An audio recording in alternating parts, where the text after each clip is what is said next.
pessoal? Então, nesse vídeo, nessa aula nós estamos tratando de métodos de solução das equações não lineares resultantes da modelagem hidráulica do sistema de conduto forçado, tá?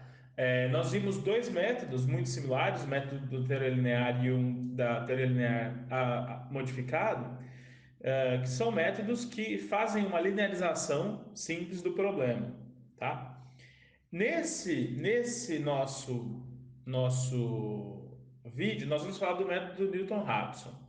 Olha, de novo, lembrando da aproximação de Taylor, né? Que a gente viu no outro vídeo, f de x i mais um é igual a f de xi mais a matriz jacobiana calculada em xi, que multiplica xi mais um menos xi.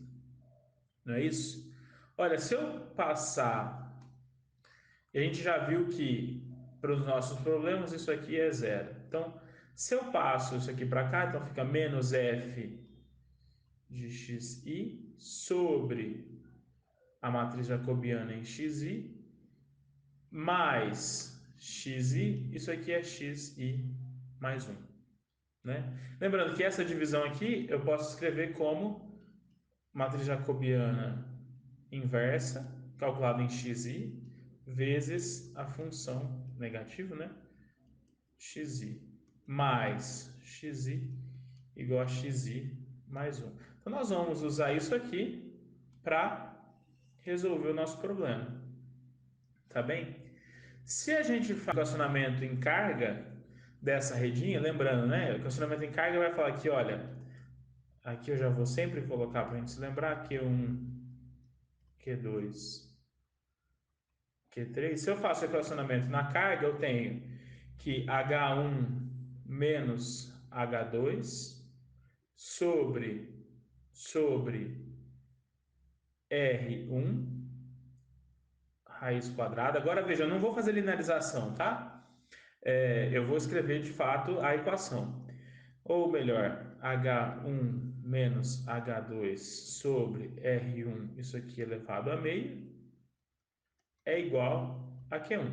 Isso aqui veio da equação de perda de carga, né? Da fórmula universal. Q2 vai ser H2 menos H3 sobre R2 raiz quadrada. E Q3 é igual a H3 menos H1 sobre R3 raiz quadrada. Fazendo o balanço de massa na malha, balanço de massa nos nós, o que nós vamos ter? No nó 1, eu tenho que Q1, ou seja, H2 menos H1 sobre R1 elevado a meio,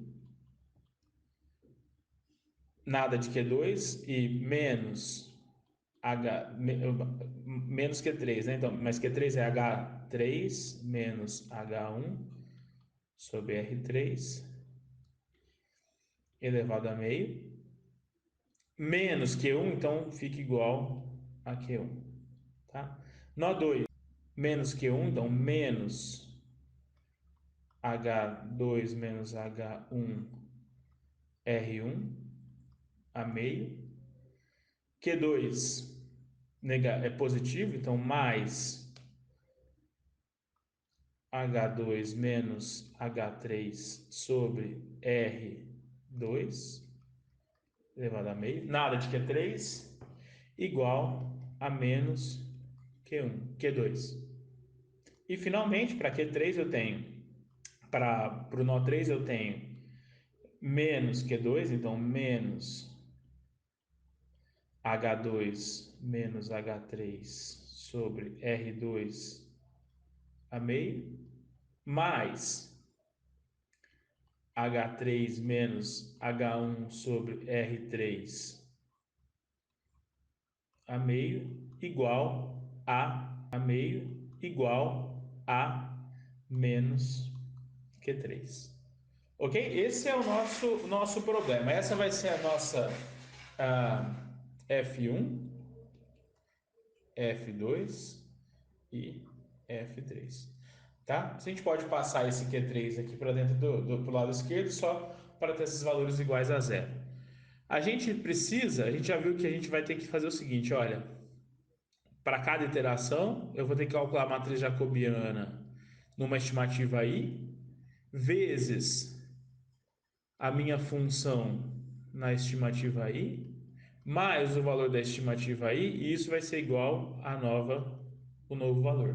Então, eu preciso calcular a jacobiana de cada uma dessas funções, para todas elas, né? Então, j vai ser igual, lembrando, né? J é igual df1 dxn até dfm dxn, tá? Então, vamos fazer junto aqui, pelo menos uma dessas funções. Olha, a derivada da função f1 em relação a h1 vai ser meio, estou dando o tombo aqui, regra do tombo, né? Meio, vezes a derivada de h1 aqui dentro, menos 1 sobre r1, vezes a própria função que está aqui dentro. Então, d f1 dh1 vai ser igual, olha só, a gente sabe que é H2 menos H1 sobre R1 elevado a meio, menos, essa é a minha função, H3 menos H1, R3 elevado a meio, R3 elevado a meio, tá? A gente está derivando em função, então a gente quer derivar isso aqui em função de H1. Isso vai ser igual, olha, meio vezes a função de dentro,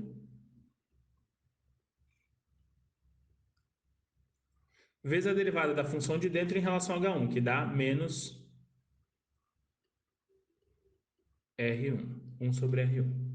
E aí, a derivada dessa de fora. Então, dá menos meio, que multiplica a função, H3 menos H1 sobre R3, vezes a derivada de dentro, menos 1 sobre R3.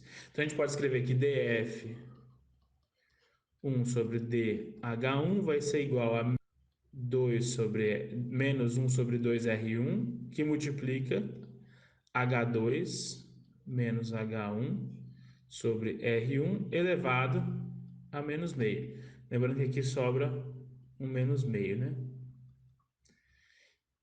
Mais 1 sobre 2R3, que multiplica H3 menos H1 sobre R3 elevado a menos meio. Então a gente precisa fazer isso para as nossas três funções nas três variáveis. Olha, eu vou fazer aqui também o df1 dh2 vai ser igual a zero. Não, perdão, não é igual a zero não, desculpa. Tem aqui a variável h2. Então, df2 h2 vai ser meio vezes 1 sobre r1, né? Então, r1, que multiplica, que multiplica h2 menos h1 sobre R1 elevado a menos meio. E por aí vai. Então, no final, você vai ter todos esses valores da matriz jacobiana, tá? Consegue calcular esses valores. Então, você vai ter toda essa a matriz jacobiana J para o seu H0, ou seja, o seu vetor de carga inicial vai ser igual a essa matriz grandona, né? Então, eu tenho df1 dh1 df2 dh2, df3 dh3, df2 dh1, df2 dh2, df2, perdão, dh3 e df3 dh2, df3 dh3, calculada para o meu vetor de carga H0. H0 vai ser H01, H02, H03, estimado, tá? Então, com esse valor do vetor de carga, você consegue calcular o novo valor do vetor de carga. H, vamos chamar de I, vai ser de I mais 1, é igual, lembrando aqui em cima, a gente viu isso, ó.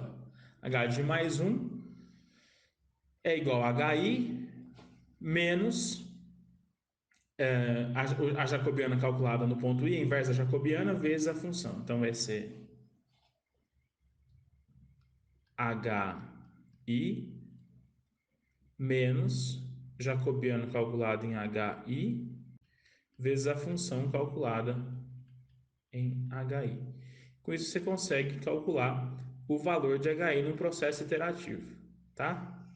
Calculado HI, você vai ter a convergência, a hora que tiver, vamos chamar de H estrela, o valor final, você consegue calcular as vazões a partir dessas nossas equações, tá bem? Então essa é outra forma de calcular o estado hidráulico das redes a partir dos nossos equacionamentos. Tá certo? Na próxima aula, nós vamos trabalhar um pouco sobre o método gradiente global, que é o método que o EPANET usa para resolver os problemas, tá? Eu recomendo vocês olharem o material complementar. Lá eu calculei todos esses parâmetros aí da matriz jacobiana e deixo para vocês também alguns códigos em MATLAB para vocês poderem visualizar esses cálculos, ok? Então eu peço que vocês estudem um pouco sobre essas questões durante a semana. Até mais!